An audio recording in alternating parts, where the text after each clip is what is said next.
नमस्कार दोस्तों, कैसे हैं आप लोग। आई होप कि आप सब अच्छे होंगे और आपकी तैयारी भी अच्छी चल रही होगी। अब आपके बोर्ड परीक्षा का समय बहुत कम शेष रह गया है, तो इस समय को देखते हुए हमने आपकी तैयारी को और बेहतर कराने के लिए आपके लिए एक चैनल बनाया गया जिसका नाम है स्टडी प्लेटफॉर्म। तो अगर अपनी तैयारी को और बेहतर करना चाहते हैं तो हमारे इस चैनल को सब्सक्राइब करके इस चैनल से जुड़ जाइए, क्योंकि हमारे चैनल पर बिहार बोर्ड मैट्रिक परीक्षा की तैयारी बिल्कुल बेहतर ढंग से कराई जा रही है। तो प्लीज़ हमारे इस चैनल को सब्सक्राइब कर लो और इस चैनल से जुड़े रहें। और जितने लोग भी जुड़ रहे हैं अभी लाइव सेशन से, उन सारे लोग अपने फ्रेंड के पास शेयर कर दें, क्योंकि आज के इस वीडियो हम लोग करने वाले हिंदी के मॉडल सेट नंबर फर्स्ट को, जिसमें आपको 50 ऑब्जेक्टिव प्रश्न कराए जाएंगे। तो वीडियो में लास्ट तक जरूर बने रहना और अपने फ्रेंड के पास भी शेयर कर दीजिए और अपना आंसर भी कमेंट मुझे जरूर करते रहना, ठीक है। तो चलिए हम वीडियो को शुरू कर लेते हैं, जिसमें हमारा सबसे पहला प्रश्न है कि जाति प्रथा के अनुसार श्रम विभाजन का आधार क्या है। जाति प्रथा के अनुसार श्रम विभाजन का आधार क्या होता है। मनुष्य की रुचि, रोजगार सृजन, पैतृक पेशा या कौशल क्षमता। तो कौन सा हमारा ऑप्शन सही हो जाएगा, आप लोग कमेंट में भी हमें बताते रहना है कौन सा ऑप्शन सही होता है, ठीक है। तो इसका राइट ऑप्शन हो जाएगा ऑप्शन सी, पैतृक पेशा। क्या हो जाएगा, पैतृक पेशा बिल्कुल सही जवाब हो जाएगा। तो चलिए हम अगले प्रश्न की ओर बढ़ते हैं, ठीक है। दूसरा नंबर प्रश्न हमसे पूछा गया कि श्रम विभाजन और जाति प्रथा के लेखक कौन है। तो श्रम विभाजन और जाति प्रथा के लेखक कौन है, आप लोग को बताना है। इसका आंसर क्या हो जाएगा, तो रामविलास शर्मा दिया हुआ है, भीमराव अम्बेडकर, गुणाकर मूल्य या महात्मा गांधी। तो जैसा कि हमें पता है कि श्रम विभाजन और जाति प्रथा के लेखक कौन है, भीमराव अम्बेडकर। इसका बिल्कुल सही जवाब हो जाएगा ऑप्शन बी, ठीक है। तो आप लोग भी कमेंट करके बताते रहना, ठीक है। अगले प्रश्न की ओर बढ़ते हैं। 3 नंबर प्रश्न में पूछा गया कि 20 के दांत कैसी कहानी है।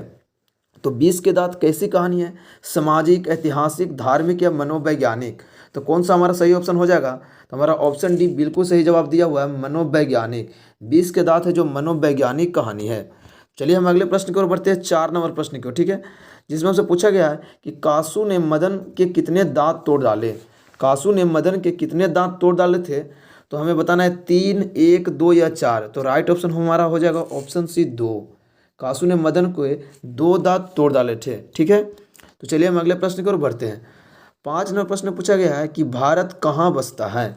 तो भारत कहाँ बसता है, दिल्ली के पास, गाँव में, शहरों में या लोगों के मन में। तो राइट ऑप्शन हमारा बी हो जाएगा, भारत है जो गाँवों में बसता है। तो आप लोग याद कर लीजिएगा और अपना कमेंट में आंसर जरूर करते चल रहिएगा, ठीक है। अब 6 नंबर प्रश्न पर आते हैं। हजारी प्रसाद द्विवेदी किस निबंध के रचयिता हैं। तो हजारी प्रसाद द्विवेदी किस निबंध के रचयिता हैं। तो राइट ऑप्शन हमारा क्या हो जाएगा, ऑप्शन बी हो जाएगा इसका बिल्कुल सही जवाब, नाखून क्यों बढ़ते हैं।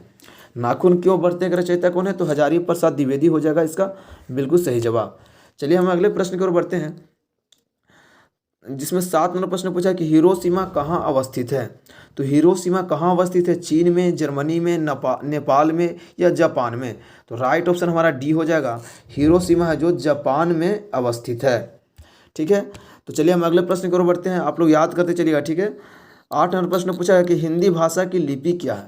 तो हिंदी भाषा की लिपि क्या है, अगर आपको याद है तो आप कमेंट में बताइए इसका आंसर क्या होगा। हिंदी भाषा की लिपि क्या है, ब्राह्मणी लिपि, रोमन लिपि, देवनागरी लिपि या गुरुमुखी लिपि। तो हिंदी भाषा की लिपि होती है देवनागरी। क्या हो जाएगा, ऑप्शन सी बिल्कुल सही जवाब हो जाएगा, देवनागरी लिपि। चलिए हमारा अगला प्रश्न है 9 नंबर कि बहादुर कहानी के कहानीकार कौन है। तो बहादुर कहानी के कहानीकार कौन है, नलिनी लोचन शर्मा, अमरकांत, विनोद कुमार शुक्ल या अशोक वाजपेयी। कौन सा हमारा ऑप्शन सही हो जाएगा, तो राइट ऑप्शन हमारा हो जाएगा ऑप्शन बी, अमरकांत। क्या हो जाएगा, अमरकांत है जो बहादुर कहानी के कहानीकार हैं। चलिए हमारा अगला प्रश्न है कि परंपरा का मूल्यांकन किस विद्या की रचना है। तो परंपरा का मूल्यांकन है जो किस विद्या की रचना है, कहानी, निबंध, संस्मरण या लघु कथा। तो कौन सा हमारा ऑप्शन सही हो जाएगा, तो राइट ऑप्शन हमारा बी हो जाएगा, परंपरा का मूल्यांकन एक प्रकार का निबंध है, ठीक है। चलिए हम अगले प्रश्न की ओर बढ़ते हैं। 11 नंबर प्रश्न में क्या पूछा गया हमसे कि बिरजू महाराज का संबंध किस घराने से है। बताना कि बिरजू महाराज का संबंध है जो किस घराने से है। तो हमारा ऑप्शन दिया वो लखनऊ, डुमराव, वाराणसी या किसी भी नहीं। तो राइट ऑप्शन हमारा ए हो जाएगा, बिरजू महाराज जो लखनऊ घराने से संबंध रखते हैं, ठीक है। अगले प्रश्न की ओर बढ़ते हैं। लाल शत्रुंज क्या है। तो लाल शत्रुंज क्या है, इमारत है, पर्वत है, ईसाई मठ है या मेरा शत्रु। इसका ऑप्शन क्या सही हो जाएगा, तो राइट ऑप्शन हमारा सी हो जाएगा, लाल शत्रुंज एक प्रकार का ईसाई मठ है। अगर आप लोगों को वीडियो पसंद आए तो वीडियो को लाइक कर दीजिए और चैनल को अभी तक सब्सक्राइब नहीं किया है तो चैनल को फिर सब्सक्राइब कर लीजिए, क्योंकि हमारे इस चैनल पर सभी सब्जेक्ट का मॉडल सेट कराई जा रही है। आपको एग्जाम तक आपको मॉडल सेट कराई जाएगी, तो आप लोग इस चैनल से जुड़े रहना, ठीक है। और अपने फ्रेंड के पास भी शेयर करते रहिए और अपने आंसर को भी कमेंट में करते रहिए। चलिए हम अगले प्रश्न की ओर बढ़ते हैं। 13 नंबर प्रश्न में, झोले में कितनी मछलियाँ थी? बताना है आपको कि झोले में कितनी मछलियाँ थी, 5, 3, 2 या 6। तो राइट ऑप्शन हमारा बी हो जाएगा, झोले में 3 मछलियाँ थी। क्या हो जाएगा? 3, इसका बिल्कुल सही जवाब हो जाएगा। अगला प्रश्न है कि बिस्मिल्लाह खां का जन्म कहाँ हुआ था? तो बिस्मिल्लाह खां का जन्म कहाँ हुआ था?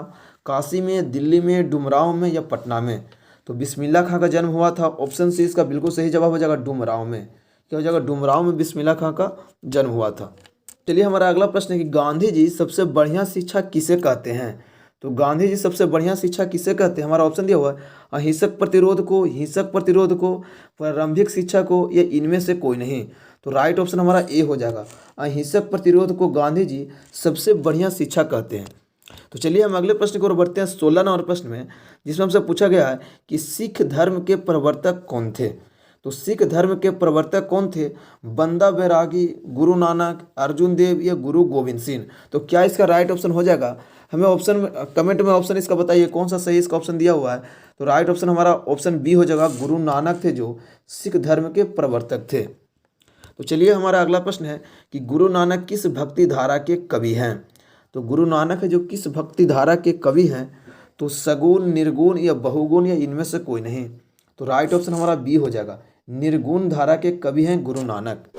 तो चलिए हम अगले प्रश्न की ओर बढ़ते हैं। 18 नंबर प्रश्न में पूछा गया हमसे कि रसखान जी किसकी भक्ति किया करते थे? तो रसखान जी थे जो किसकी भक्ति किया करते थे? ऑप्शन दिया और कृष्ण का, राम का, विष्णु का या शंकर का? तो राइट ऑप्शन हमारा ए हो जाएगा, रसखान है जो कृष्ण की भक्ति किया करते थे। तो चलिए हम अगले प्रश्न की ओर बढ़ते हैं। 19 नंबर प्रश्न में पूछा गया है घनानंद किस काल के कवि थे? तो घनानंद किस काल के कवि थे? भक्ति काल के, वीरगाथा काल के, छायावाद युग के या रीति युग के? तो राइट ऑप्शन हमारा डी हो जाएगा, रीति युग के कवि थे घनानंद। तो चलिए हम अगले प्रश्न की ओर बढ़ते हैं। पूछा गया हमसे 20 नंबर प्रश्न में कि कवि प्रेमघन के अनुसार भारत में आज कौन सी वस्तु दिखाई नहीं पड़ती है? तो कवि प्रेमघन के अनुसार भारत में आज कौन सी वस्तु दिखाई नहीं पड़ती है? तो राइट ऑप्शन हमारा ए हो जाएगा, भारतीयता। क्या हो जाएगा? भारतीयता दिखाई नहीं पड़ती है। चलिए हमारा अगला प्रश्न है कि सुमित्रा नंदन पंत का जन्म कहाँ हुआ था? तो सुमित्रा नंदन पंत का जन्म कहाँ हुआ था? कौसानी, श्यामली, चंपारण या मेरठ? तो राइट ऑप्शन हमारा ए हो जाएगा, कौसानी में सुमित्रा नंदन पंत जी का जन्म हुआ था। चलिए हम 22 नंबर प्रश्न की ओर बढ़ते हैं, जिसमें पूछा गया है कवि के अनुसार जनतंत्र के देवता कौन है? तो कवि के अनुसार जनतंत्र के देवता कौन है? तो राइट ऑप्शन हमारा सी हो जाएगा, किसान मजदूर हैं जो कवि के अनुसार जनतंत्र के देवता हैं। अगला प्रश्न है कि अय्यक का जन्म कब हुआ था? तो अय्यक का जन्म कब हुआ था? राइट हमारा ऑप्शन दिया हुआ है, 8 मार्च 1911 ईस्वी, 9 मार्च 1911, 7 मार्च 1911 या 10 मार्च 1911 ईस्वी को? तो हमारा राइट ऑप्शन हो जाएगा ऑप्शन सी, 7 मार्च 1911 ईस्वी को अय्यक का जन्म हुआ था। तो आप लोग याद रखिएगा, अय्यक का जन्म 7 मार्च 1911 ईस्वी को हुआ था। अगला प्रश्न है कि कुंवर नारायण ने बूढ़ा चौकीदार किसे कहा है? तो कुंवर नारायण ने बूढ़ा चौकीदार किसे कहा है? तो हमारा ऑप्शन दिया हुआ है, पहाड़ को, व्यक्ति को, वृक्ष को या सैनिक को? तो राइट ऑप्शन हमारा सी हो जाएगा, बूढ़ा चौकीदार वृक्ष को कहे थे कुंवर नारायण ने। तो चलिए हमारा अगला प्रश्न है 25 नंबर, हमारी नींद के रचयिता कौन है? हमारी नींद पाठ है जिनके रचयिता कौन है? ऑप्शन दिया हुआ, सुमित्रा नंदन पंत, बीरेन डंगवाल, रामधारी सिंह दिनकर या कुंवर नारायण? तो राइट ऑप्शन हमारा क्या हो जाएगा, ऑप्शन बी, बीरेन डंगवाल है जो हमारी नींद पाठ के रचयिता हैं। चलिए हमारा अगला प्रश्न है कि चौखटे में बेटे का क्या नहीं अटता? चौखटे में बेटे का क्या नहीं अटता? का, खा, ग या घा? कौन सा हमारा ऑप्शन सही हो जाएगा? तो राइट ऑप्शन हमारा ए हो जाएगा, क्या ए का है जो चौखेट में नहीं अटता है बेटे का। तो चलिए हम अगले प्रश्न को बढ़ते हैं। 27 नंबर प्रश्न पूछा गया है कि लौटकर आऊँगा फिर किसकी कविता है? आपको बताना है कि लौटकर आऊँगा फिर किसकी कविता है। ऑप्शन दिया हुआ, अनामिका का, जीवनानंद दास का, बीरेन डंगवाल का या सुमित्रा नंदन पंत का? तो क्या हमारा ऑप्शन इसका सही हो जाएगा, लौटकर आऊँगा फिर किसकी कविता है? तो राइट ऑप्शन हमारा बी हो जाएगा, जीवनानंद दास की कविता है लौटकर आऊँगा फिर। तो चलिए हम अगले प्रश्न को बढ़ते हैं। 28 नंबर प्रश्न पूछा गया है कि मगम्मा क्या बेचती थी? तो आपको पता होना चाहिए कि मगम्मा क्या बेचती थी। ऑप्शन दिया हमारा दूध, दही, मक्खन या घी। तो राइट ऑप्शन हमारा बी हो जाएगा, मगम्मा थी जो दही बेचती थी। तो अगर आप लोग को याद रहता है कमेंट में जरूर आंसर बताना कीजिएगा, ठीक है। कमेंट भी अपना आंसर करते रहिएगा। चलिए हमारा अगला प्रश्न है कि घर में क्या दिया, घर में मगम्मा की किससे नहीं बनती थी। तो घर में मगम्मा की किससे नहीं बनती थी। ऑप्शन दिया बेटी से, बहू से, पति से या सास से। तो राइट ऑप्शन हमारा बी हो जाएगा, बहू से नहीं बनती थी मगम्मा की घर में। चलिए हमारा अगला प्रश्न है 30 नंबर कि लक्ष्मण कौन था। अब बताना आपको कि लक्ष्मण कौन था। ऑप्शन दिया लक्ष्मी का पति, मगम्मा का पति, नजम्मा का पति या नजम्मा का पति पिता। तो राइट ऑप्शन हमारा क्या हो जाएगा, ऑप्शन ए हो जाएगा इसका राइट ऑप्शन। लक्ष्मण थे जो लक्ष्मी की पति था। क्या हो जाएगा, लक्ष्मी का पति था लक्ष्मण। चलिए हमारा अगला प्रश्न है कि मंगू कैसी लड़की थी। तो मंगू कैसी लड़की थी। ऑप्शन दी हमारा पागल और गूंगी, बहरी और गूंगी, गूंगी और लंगड़ी, लंगड़ी और पागल। तो कौन सा हमारा ऑप्शन सही हो जाएगा। तो राइट ऑप्शन हमारा ए हो जाएगा, पागल और गूंगी लड़की थी मंगू। तो चलिए हम अगले प्रश्न की ओर बढ़ते हैं। 32 नंबर प्रश्न में पूछा गया है कि नगर कहानी के कथाकार कौन है। तो नगर कहानी के कथाकार कौन है। ऑप्शन दिया हमारा सावरदैया, सुजाता, ईश्वर पेटलीकर या श्रीनिवास। तो नगर कहानी के कथाकार कौन हो जाएगा। राइट ऑप्शन बी हो जाएगा, सुजाता है जो नगर कहानी के कथाकार हैं। अगला प्रश्न है कि बड़े डॉक्टर के अनुसार पंपाती को क्या बीमारी थी। तो बताना कि बड़े डॉक्टर के अनुसार पंपाती को क्या बीमारी थी। तो हमारा ऑप्शन दिया टाइफाइड, मेनिंजाइटिस, हैजा या न्यूमोनिया। तो राइट ऑप्शन हमारा बी हो जाएगा, मेनिंजाइटिस रोग था। क्या बड़े डॉक्टर के अनुसार पंपाती को कौन सा रोग था, मेनिंजाइटिस। याद रखिएगा, ठीक है। अगला प्रश्न है कि धरती कब तक घूमेगी कहानी किस लेखक द्वारा अनुदित है। तो धरती कब तक घूमेगी कहानी है जो किस लेखक के द्वारा अनुदित किया गया है।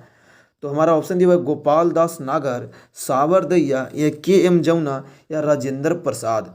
तो राइट ऑप्शन हमारा बी हो जाएगा, सावरदैया के द्वारा यह लिखा गया है धरती कब तक घूमेगी कहानी। तो चलिए हमारा अगला प्रश्न है कि सावरदैया किस भाषा के कहानीकार हैं। तो सावरदैया जो किस भाषा के कहानीकार हैं। ऑप्शन दिया गुजराती, उड़िया, राजस्थानी या कन्नड़।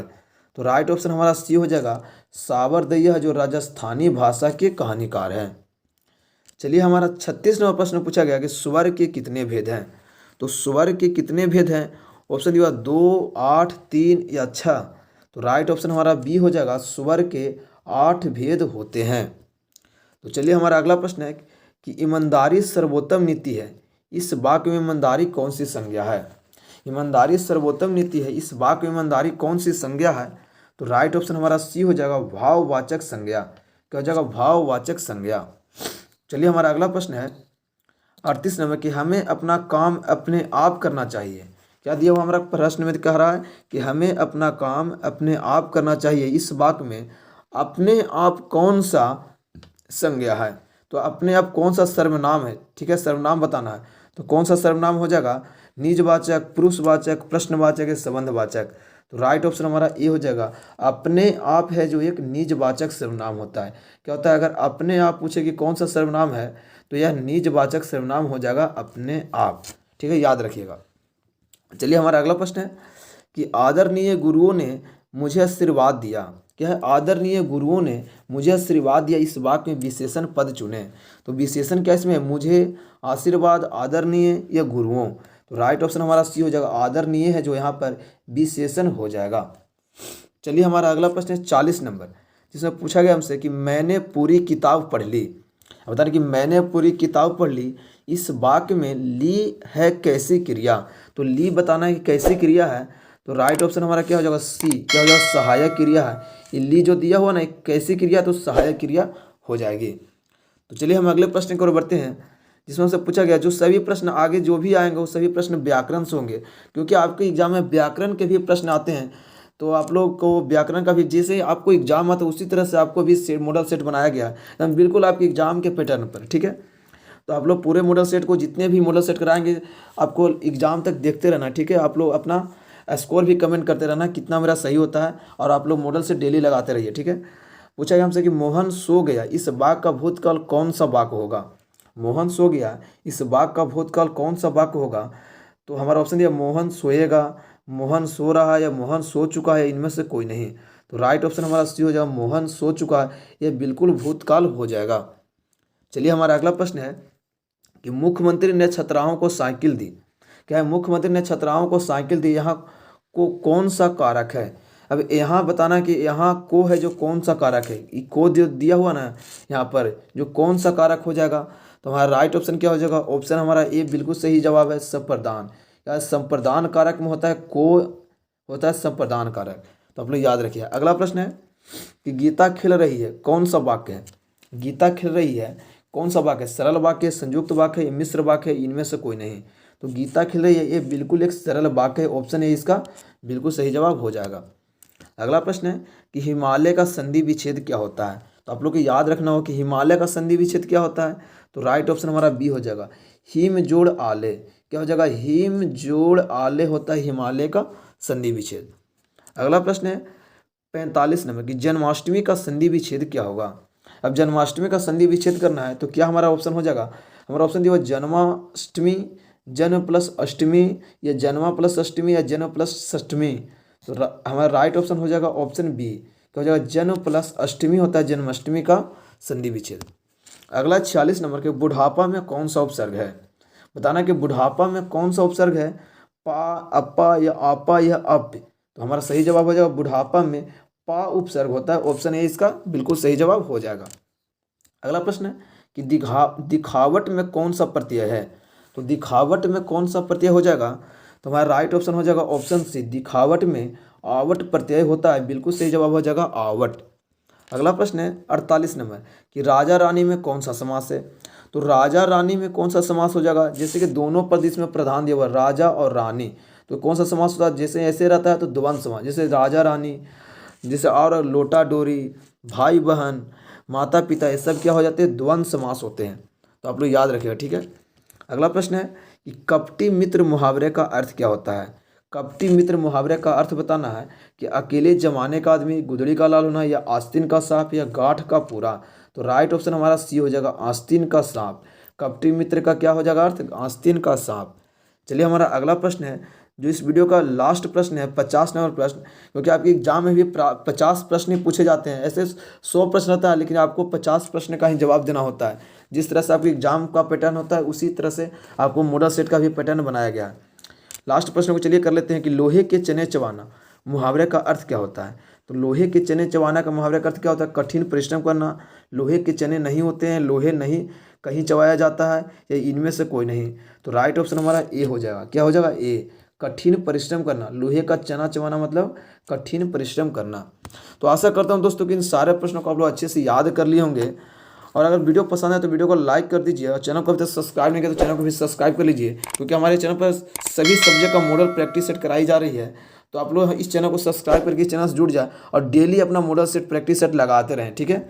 चलिए दोस्तों, मिलते हैं अगले वीडियो में, तब तक के लिए जय हिंद, जय भारत।